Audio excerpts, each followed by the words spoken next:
어제 말씀은 모세의 노래와 어린 양의 노래에 대한 말씀을 함께 나누었습니다. 그리고 나서 8절에 이렇게 나오죠.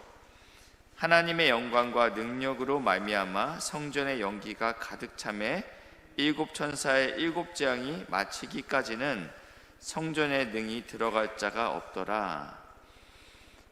저희가 이 홍해 사건을 기억하고 있는데 10가지 재앙이 끝나고 나서 이스라엘 백성이 이 홍해 안으로 들어가게 됩니다.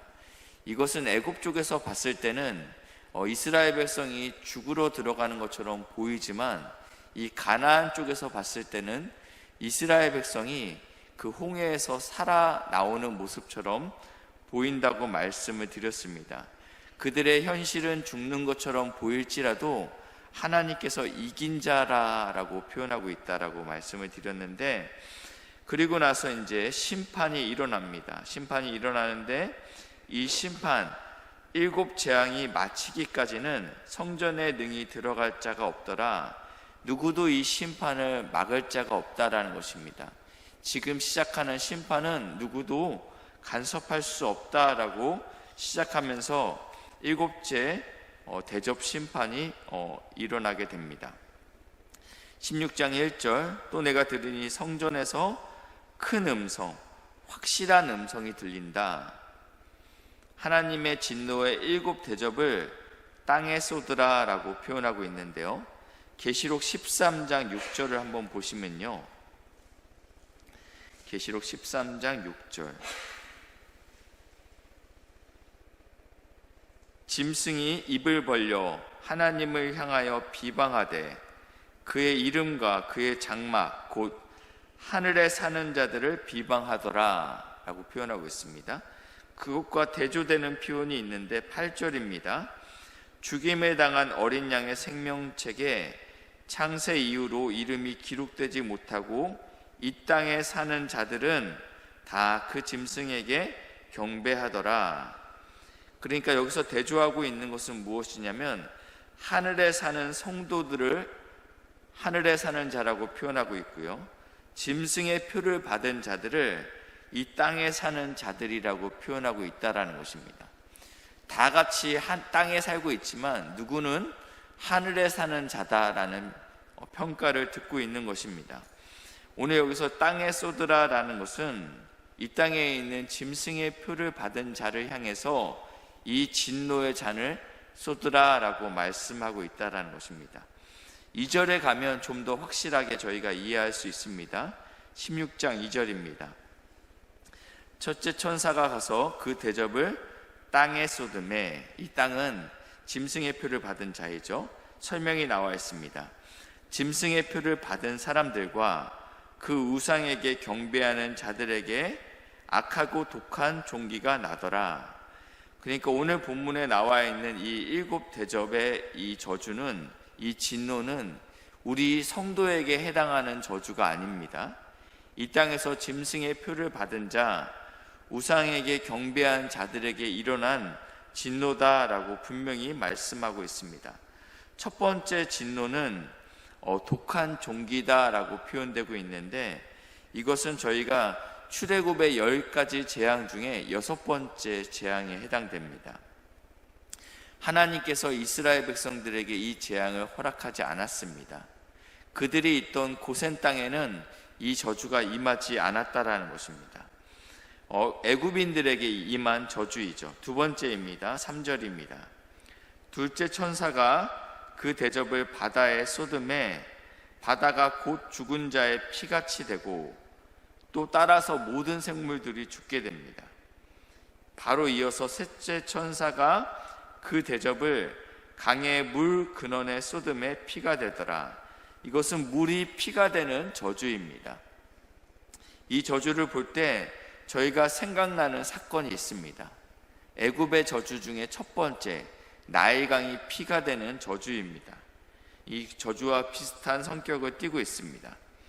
그러니까 5절 말씀에 내가 들으니 물을 차지한 천사가, 이 물을 관장하는 천사가 지금 자신이 관장하는 것들이 다 저주를 받았습니다. 다 피가 되었습니다. 그러면서 이렇게 고백하시는 거죠. 전에도 계셨고 지금도 계신 거룩하신 이시여, 이렇게 심판하시는 것이 의롭습니다. 이것은 불의하지 않습니다. 왜 제가 관장하는 물에게만 이러한 어려움이 생기는 것입니까? 라고 이야기하는 것이 아닌, 하나님 당신이 이렇게 하시니 합당합니다 라고 지금 선포하고 있는 것입니다. 그러면서 왜 합당하냐, 왜 의로우냐, 6절인데요. 그들이 성도들과 이 땅은 이 지상에서 짐승의 표를 받은 자라고 말씀을 드렸습니다. 이 땅이 어떠했냐면 성도들과 선지자들의 피를 흘렸기 때문이다 라고 표현하고 있습니다. 그러므로 그들에게 피를 마시게 한 것이 합당합니다. 그들이 의로운 자, 성도들을 죽였기 때문에 마땅히 그들도 그들의 행한 일에 대해서 마땅한 보응을 받는 것이 합당합니다.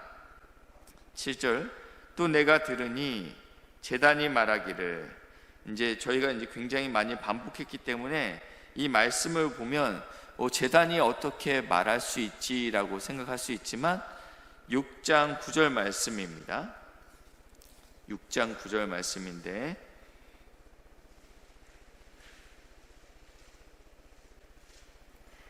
십 10절부터 보시겠습니다. 9절 하반절입니다. 하나님의 말씀과 그들이 가진 증거로 말미암아 죽임을 당한 영혼들이 어디에 있다고 말씀하고 있냐면 제단 아래에 있어. 이들은 경기장에서 죽었습니다. 이들은 길거리에서 죽었습니다. 이들은 나무에 매달려 산채로 불에 태워져 죽었습니다. 그러나 하나님께서는 이들에 대해서 이들이 하나님의 제물로 바쳐졌다, 그래서 제단 아래에 죽었다라고 표현하고 있다고 말씀을 드렸는데, 그 제단 아래에서 큰 소리가 들립니다. 어떠한 이야기냐면 우리의 피를 갚아주지 아니하시기를 어느 때까지 하시겠습니까? 라고 울부짖고 있다라는 것이죠. 그러니까 오늘 본문으로 다시 넘어오면 제단이 말하기를, 이 제단은 어떠한 제단이냐면 순교자가 제물로 바쳐진 그 제단입니다. 그곳에서 하나님, 이 불의한 일들이 왜 계속적으로 반복되는 것입니까? 왜 성도가 계속 죽어야 됩니까? 지금 이것들이 기도가 드려지고 있는데, 그러니까 7절, 제단이 말하기를 그러하다 주 하나님 곧 전능하신 이시여 심판하시는 것이 참되고 의로우십니다 라고 이야기할 수밖에 없는 것이죠.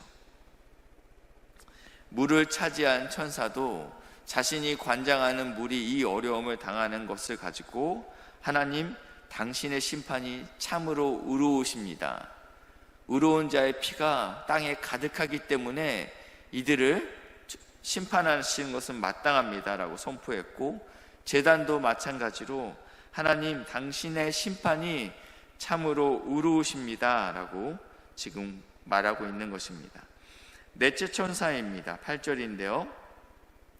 대접을 해 쏟음에 불로 사람을 태우니, 그리고 9절입니다. 사람들이 크게 태움에 태워진지라. 저희가 지금 이례 없는 폭염에 시달리고 있다라고 이야기하고 있습니다. 저희 나라는 좀 나은데 유럽 같은 경우는 40도를 훌쩍 넘겼습니다. 이것은 관측 이래 사상 최대라고 이야기합니다. 그래서 200년 만에 폭우가 왔다, 그리고 심각한 가뭄이 왔다, 그리고 폭염이 왔다, 우리가 다 알 수 없는 자연재해가 지금 전 세계를 강타하고 있습니다. 그런데 문제는 이러한 일들, 우리가 알 수 없는 일들, 경험해 보지 못한 일들이 우리에게 계속적으로 다가오는데 9절 말씀에 이렇게 표현하고 있습니다. 이 재앙들을 행하는 권세를 가지신 하나님의 이름을 비방하며 또 회개하지 아니하며 주께 영광 돌리지 아니하더라. 누가 보기에도 이것은 하나님의 심판과 하나님의 진노임에도 불구하고 이들의 반응은 회개가 아니었습니다. 오히려 하나님의 이름을 비방하였고 마땅히 받아야 될 하나님의 영광을 하나님이 아닌 짐승에게 드리고 있는 모습이 지금 나와 있습니다. 이 해의 저주, 이것은 9번째 재앙이었던 흑암의 저주와 비슷합니다. 왜냐하면 10절에도 5번째 천사가 그 대접을 짐승의 왕자에게 쏟았다라고 표현하고 있는데, 이 짐승은 제국이라고 말씀을 드렸습니다. 왕이라고 말씀을 드렸습니다. 그러니까 어떠한 정치 세력입니다. 통치하는 자들에게 하나님께서 이 재앙을 쏟았다. 곧 나라가 어두워지며 사람들이 아파서 자기 혀를 깨물고 아픈 것과 종기로 말미암아 하늘의 하나님을 비방하고 그들의 행위를 회개하지 아니하더라. 지금 계속적으로 재앙들이 임하고 있는데, 이 모습은 출애굽기에 나와 있는 10가지 재앙과 비슷하다고 말씀을 드렸습니다. 이들에게 찾아온 이 재앙으로 말미암아 바로는 일시적으로 후회합니다. 그러나 이들의 상황이 다시 회복될 때 그는 여전히 마음이 강팍했다라고 성경에 기록되어 있습니다. 오늘 본문의 이 7 대접은요, 성도인 우리에게 임하는 재앙이 아닙니다. 이 재앙은 짐승의 표를 받은 사람들과 우상에게 경배하는 자들에게 임하는 재앙이다라고 분명히 말씀하고 있습니다. 그렇기 때문에 우리가 이 말씀을 보면서 같이 막 두려워할 필요가 없다라는 것입니다. 그럼에도 불구하고 우리가 이 말씀을 통해서 깨달아야 될 것은, 이러한 재앙이 올 때 어서 빨리 마음을 돌이켜 하나님께 회개해야 할 시간이 점점 가까이 오고 있다라는 것입니다. 세상 사람들은 이러한 일들로 인해서 하나님을 찾지 아니하고 오히려 하나님을 비방하고 그들의 행위를 회개하지 않는다라고 성경은 계속적으로 말씀하고 있습니다. 우리가 오늘 기도하는 것은 하나님, 멸망과 이 민족, 그리고 나의 형제들, 나의 친지들이 시간이 없는 이 시간 가운데 있습니다. 하나님을 바로 믿고 회개하고 돌아올 수 있도록 은혜를 부어달라고 기도하시는 새벽 되시길 주님의 이름으로 축복합니다. 그리고 오늘부터 중등부 수련회가 있습니다. 사랑하는 귀한 자녀들, 오늘부터 시작되는 수련회 가운데 큰 은혜 받을 수 있도록 기도해 주시면 감사하겠습니다. 기도하겠습니다. 사랑의 하나님, 감사합니다. 이 진노의 대접이 성도인 우리가 아닌 짐승의 표를 받은 자, 우상에게 경배하는 자들에게 임한다 말씀하셨는데, 주님의 진노가 임할 때 속히 돌아올 수 있도록 모든 열방 가운데 하나님의 긍휼하신 은혜를 부어 주시옵소서. 나의 친척과 나의 이웃들, 아직 예수를 모르는 자들이 많이 있는데 하나님, 속히 복음이 전해져서 하나님을 찾을 수 있는 복된 은혜를 허락하여 주시옵소서. 오늘부터 시작하는 중등부, 또 우리 수련회가 있습니다. 준비한 교육자와 선생님들 붙들어 주시고, 또 사랑하는 우리 귀한 주의 자녀들, 아버지 하나님 믿음으로 하나님을 만날 수 있는 복된 시간 될 수 있도록 인도하여 주시옵소서. 또 수해로 피해 입은 우리 많은 백성들이 있습니다. 하나님, 그들의 마음을 위로하시고 무엇보다도 하나님을 찾는 마음을 허락하여 주시옵소서. 이 나라와 이 민족을 불쌍히 여겨주시고 복된 교회를 오늘도 예수 십자가의 보혈로 덮어 주시옵소서. 연약한 성도들 주님을 붙들고 또 새 힘을 얻어서 살아낼 수 있도록 인도하여 주시옵소서. 감사드리며 예수님의 이름으로 기도했습니다. 아멘.